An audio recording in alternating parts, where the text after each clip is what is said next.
Corona काल में एक विदेश का अरबपति आदमी, इतना धन की बता नहीं सकते, बहुत धन उसके पास में। जब उसको कोरोना हो गया, पॉजिटिव बता दिया डॉक्टर ने, हॉस्पिटल में भर्ती हुआ तो पत्नी भी छूट गई, बच्चे भी जीते जी छूट गए। मरने के बाद लोग छोड़ते हैं, पर कोरोना काल में परीक्षा हो गई कि जीते जी आदमी अपने माँ बाप को, अपने बेटा बहू को, अपने बच्चे को, पत्नी अपने पति को जीते जी छोड़ दी।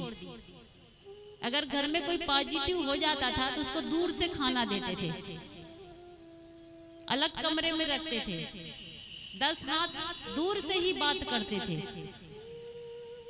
क्योंकि हम आपके साथ मरने वाले नहीं हैं, आपको बीमारी, आप अलग रहिए।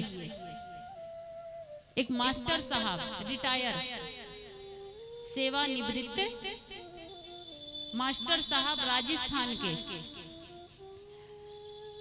राजस्थान के मास्टर साहब को जब कोरोना हो गया तो डॉक्टर के पास गए। पहले तो पता नहीं चला, खांसी चल रही थी। जब डॉक्टर के पास हुआ, डॉक्टर ने जब टेस्ट किया तो पता चला कि कोरोना पॉजिटिव है। अब सोचिए, इतने बड़े मास्टर जिनको पेंशन मिलती थी, रिटायर थे, 50,000 रुपये महीना पेंशन मिलता था। तो बेटा डॉक्टर के पास गया, सोचा कि सर्दी खांसी जुकाम बुखार यूं ही बीमारी होगी, लेकिन जब डॉक्टर ने कहा कि पॉजिटिव है तो लड़का डॉक्टर के पास में, पिताजी बैठे हैं, लड़का छोड़कर बाहर निकला, पत्नी को फोन लगाया, कहा सुनती हो जी, पिताजी पॉजिटिव निकले हैं। कहा तुम चुपचाप घर आ जाओ, डॉक्टर के पास ही पिताजी को छोड़ दो, घर में मत लाना। लड़का ने कहा अच्छा ठीक है, व्यवस्था करता हूं मैं।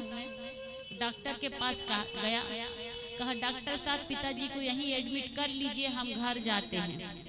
डॉक्टर ने कहा बेड फुल है, बिस्तर फुल है, जगह नहीं है हॉस्पिटल में, कमरा सब फुल है, बहुत मरीज हैं, इसलिए घर में ले जाकर अलग कमरा में सेवा कीजिए।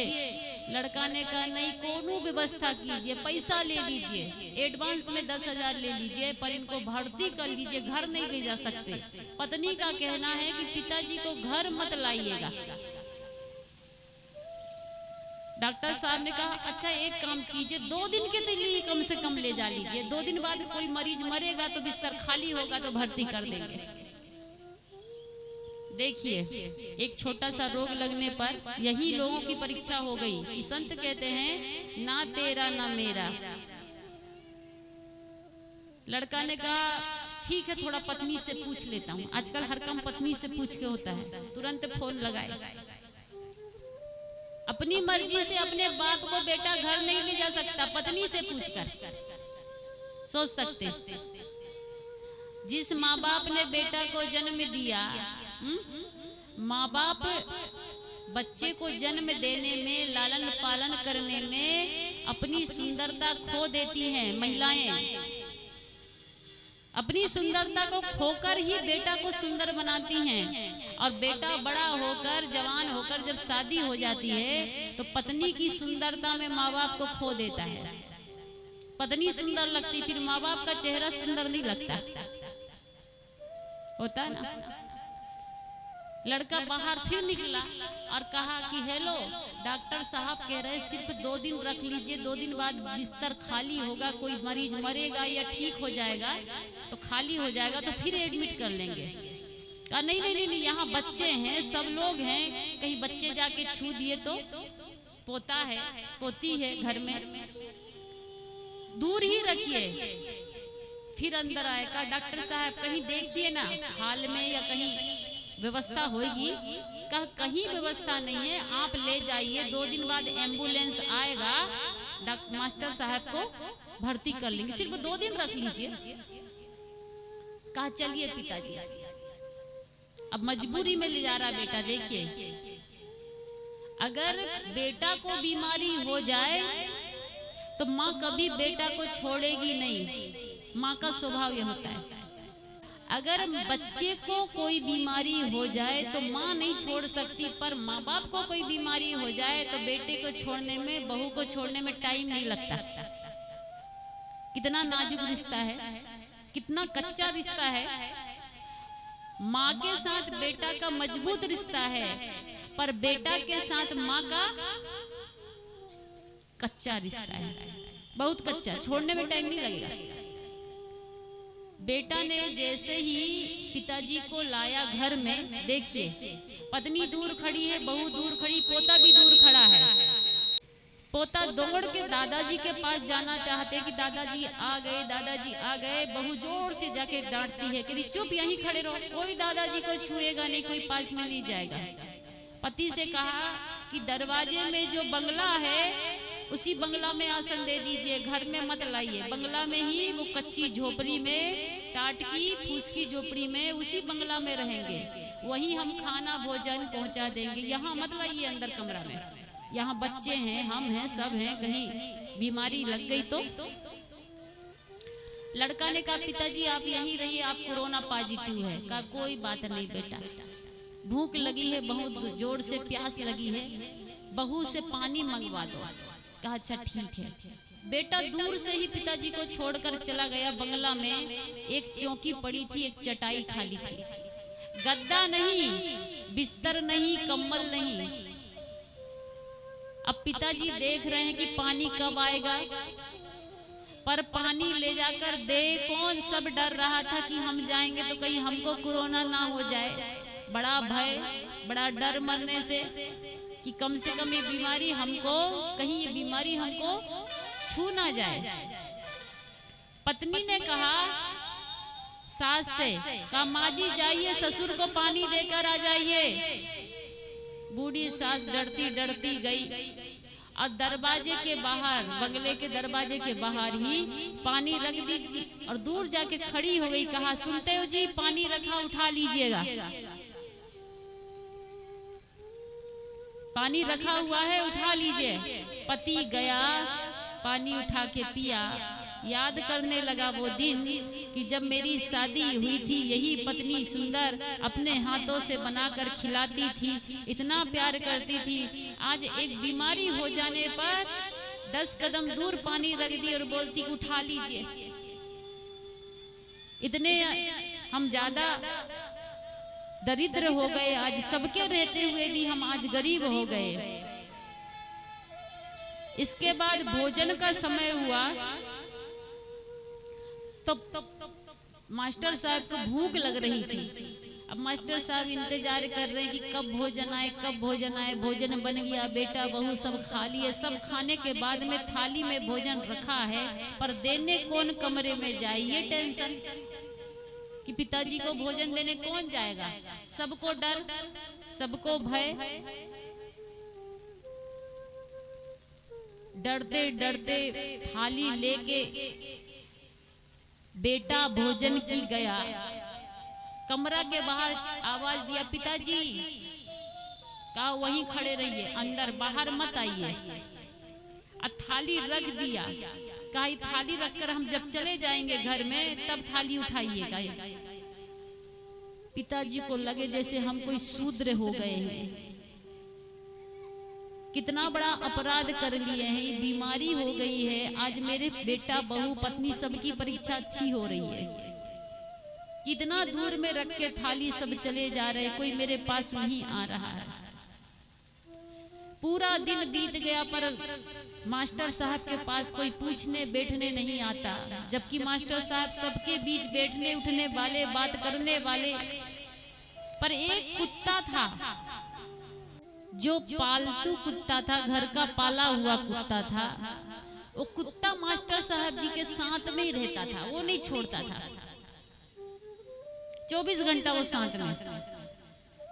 कुत्ता देख रहा था कि दिन भर हो गया, मास्टर साहब के पास कोई आज आदमी नहीं आया। जहां भर दिन आदमी बैठा रहता था, सुबह से शाम तक मिलने जुलने वाले दोस्त यार, घर की महिलाएं, आज देख रहे हैं पूरा सुनसान पड़ा है।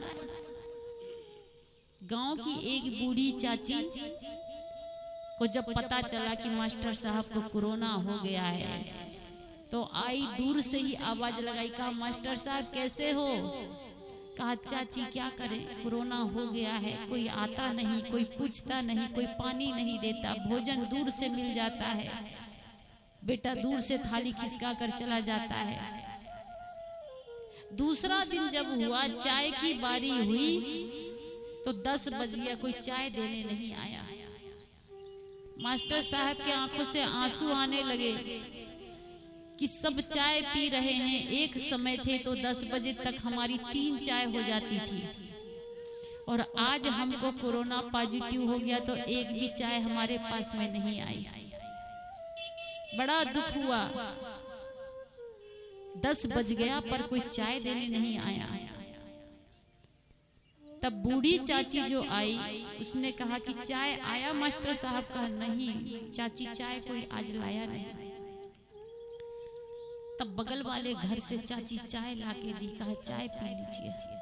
मास्टर साहब रोने लगे, चाची सुना था कि मरने के बाद पत्नी छूट जाती है, पोता पोती छूट जाते हैं, घर महल छूट जाता है, बेटा बहू छूट जाते हैं, पर ये दृश्य मरने के बाद होता तो कितना अच्छा होता है, क्योंकि शरीर छूट गया इसके बाद सब छूट जाए तो कोई फर्क नहीं पड़ता, पर जिंदा में पत्नी छूट जाए, जिंदा है और बेटा बहू छूट जाए, जिंदा है और पोता पास में ना आए, पोती पास में ना आए, जिंदा में ही सब दूर हो जाए तो कितना बड़ा दर्द होता है।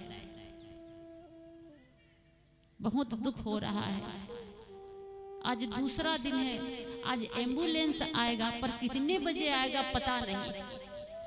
सब इंतजार कर रहे हैं कि कब एम्बुलेंस आए और मास्टर साहब को कब ले जाए। पत्नी, बेटा, बहू, पोता, पोती इंतजार में है कि कब एम्बुलेंस आएगा। इंतजार करते करते करते 2 बज गया, पर किसी ने भोजन नहीं लाया। जैसे 2 बजा, मास्टर साहब को भूख लगी थी, उधर से एम्बुलेंस आया, कहा जल्दी चढ़ाइए, जल्दी चढ़ाइए। भूखे प्यासे बेचारे मास्टर साहब अपने घर से विदा हो रहे हैं। सोचिए, इतनी धन संपत्ति, महल कोठी, इसलिए कहते हैं बेटा को बंगला बना के दीजिए, बैंक बैलेंस दीजिए, जमीन बना के दे दीजिए, और हो सके तो कार दे दीजिए। अगर आपके पास ज्यादा धन है तो बेटा के लिए कार भी खरीद दीजिएगा, पर संस्कार नहीं दीजिएगा तो सब बेकार है। संस्कार देना मत भूलना, सब दे देना पर संस्कार जरूर देना, क्योंकि संस्कार ही आपकी सेवा करवाएगा, धन आपकी सेवा नहीं करवाएगा। आपने जो बेटा को, आपने जो बहू को, आपने जो बेटी को संस्कार दिया है, बुढ़ापे में वो संस्कार ही आपकी सेवा करेगा, संपत्ति सेवा नहीं करने वाली। इसलिए थोड़ा थोड़ा संस्कार दीजिए बच्चों में। माँ बाप के प्रति सम्मान हो, श्रद्धा हो, प्रेम हो, सेवा हो, ये संस्कार होना चाहिए। तो कहते हैं कि प्रकृति में कितनी सुंदर व्यवस्था है कि हमको प्राण निकलने के बाद सब छोड़ना पड़ता है। अगर जीते जी छोड़ने का अगर प्रकृति में कोई व्यवस्था होती तो कितनी तकलीफ होती, बहुत दर्द होता। मास्टर साहब एम्बुलेंस में बैठे, पत्नी दूर खड़ी है, बहू दूर खड़ी है, बच्चे दूर से बाय कर रहे हैं कि दादाजी बाय, जाइए आप हॉस्पिटल, सब दूर में खड़े हैं। दादाजी हाथ जोड़ लेते हैं कि धन्य परिवार, धन्य संस्कार, जिसके लिए हमने पूरा जीवन निछावर किए, जिन्हें हम हार समझे थे गला अपना सजाने को, वही अब सांप बन बैठे हमें ही डस के खाने को। हॉस्पिटल गए, 8 दिन भर्ती रहे मास्टर साहब, फिर नेगेटिव आ गया, ठीक हो गए, स्वस्थ हो गए।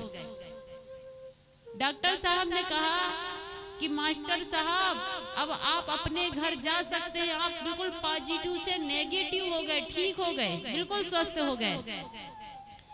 मास्टर साहब ने कहा वो घर को तो मैं छोड़ दिया, लोग मरने के बाद त्यागते, मैं आज जिंदा ही उसको त्याग देता हूँ, और मैं अपना घर नहीं जाऊंगा, अब मैं अपने वृद्धा आश्रम जाऊंगा, जो मुझे पेंशन मिलता है 50,000 रुपया महीने का, मैं उसी वृद्धा आश्रम में दूंगा। बोलिए सदगुरु देव की मास्टर साहब हॉस्पिटल से छुट्टी लेकर सीधे वृद्धा आश्रम चले गए। क्यों? क्योंकि घर तो पहले ही छोड़ चुका था, अब उस घर में क्या जाना जिस घर से निकाल दिया गया हो।